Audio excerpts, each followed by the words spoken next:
बिस्मिल्लाहिर्रहमानिर्रहीम। तो प्यारे बच्चों, आज का जो हमारा टॉपिक है वो एक्सरे से भी रिलेटेड है। तो एक्सरेज की हम एक और इम्पॉर्टेंट एप्लीकेशन भी इसमें पढ़ लेंगे, तो वो है एक्सरेज एंड एटॉमिक नंबर। ठीक है, एटॉमिक नंबर को हम किससे ज़ाहिर करते हैं? Z से। तो अब आते हैं हम मॉडल की तरफ। पहले हमने एक एटॉमिक मॉडल बनाया हुआ है, एक एटम को लिया हुआ है।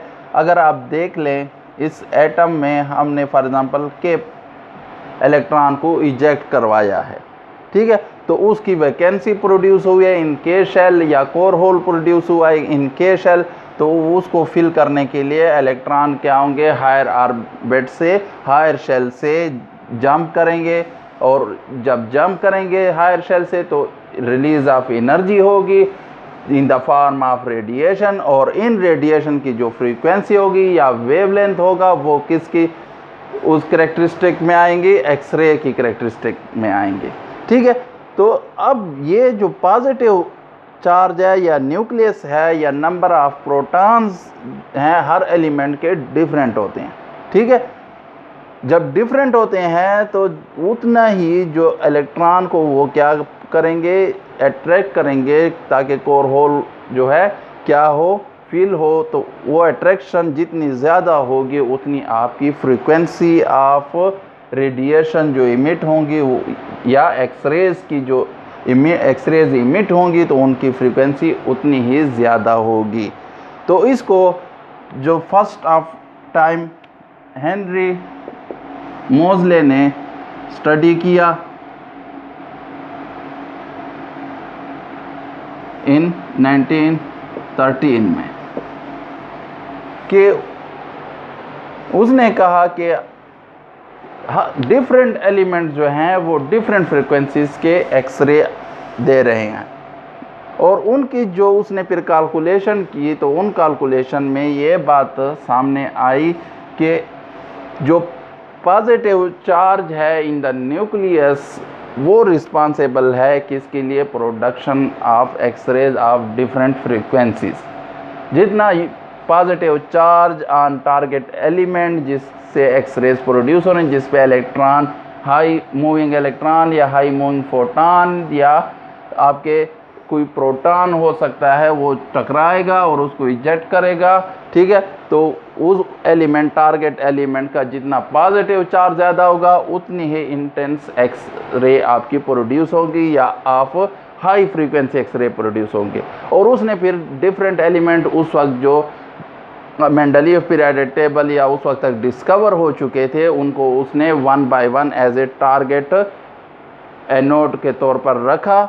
एनोड को उन्होंने उस एलिमेंट से बनाया, और जब वो डिफरेंट एलिमेंट्स को वो किया तो उनमें जो डिफरेंस ऑफ फ्रीक्वेंसी आ रही थी वो बाय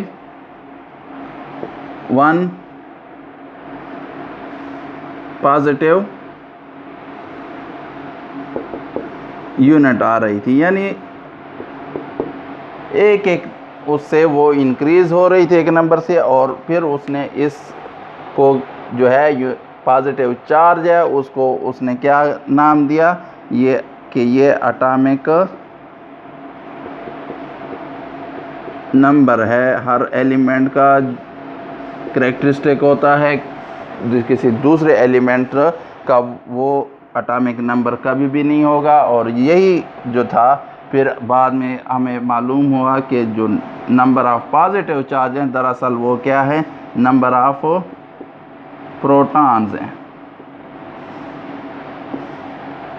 इन द न्यूक्लियस। ठीक है, और इसको उन्होंने फिर Z से ज़ाहिर किया मोज़ले ने एटॉमिक नंबर को। और एटॉमिक नंबर की बुनियाद पे फिर उसने जो है मॉडर्न पीरियोडिक लॉ भी बनाया और मॉडर्न पीरियोडिक टेबल भी आपके पास आया। तो ये क्या हो गई? हेनरी मोज़ले की डिस्कवरी ऑफ एटॉमिक नंबर हो गई। उसने क्या किया? उसने जो आपका एनोड हो गया एक्सरे प्रोडक्शन में वो उसने डिफरेंट एलिमेंट्स से रिप्लेस किया।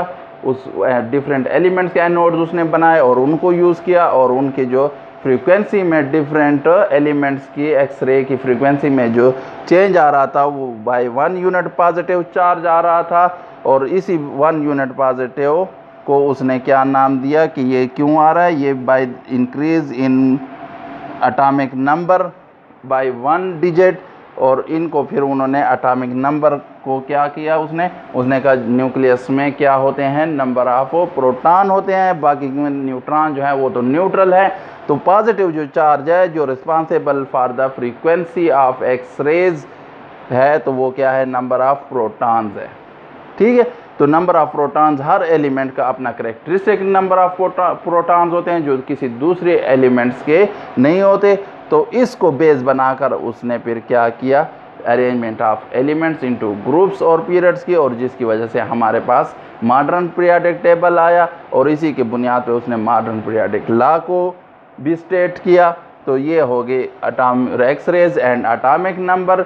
और इंशाल्लाह अगले लेक्चर में हम फिर इसका एक्सपेरिमेंट भी डिटेल में पढ़ लेंगे, डिस्कस कर लेंगे। तो अब तक इस टॉपिक में जो भी कोई क्वेश्चन हो, कहीं समझ ना आ रही हो, तो प्यारे बच्चों आप पूछ सकते हैं कमेंट बॉक्स में। वीडियो को देखने के बाद सबसे पहले वीडियो को लाइक करें, शेयर करें अपने दोस्तों के साथ, और अगर चैनल को सब्सक्राइब नहीं किया हुआ तो चैनल को सब्सक्राइब कर लें। Thanks for watching the video.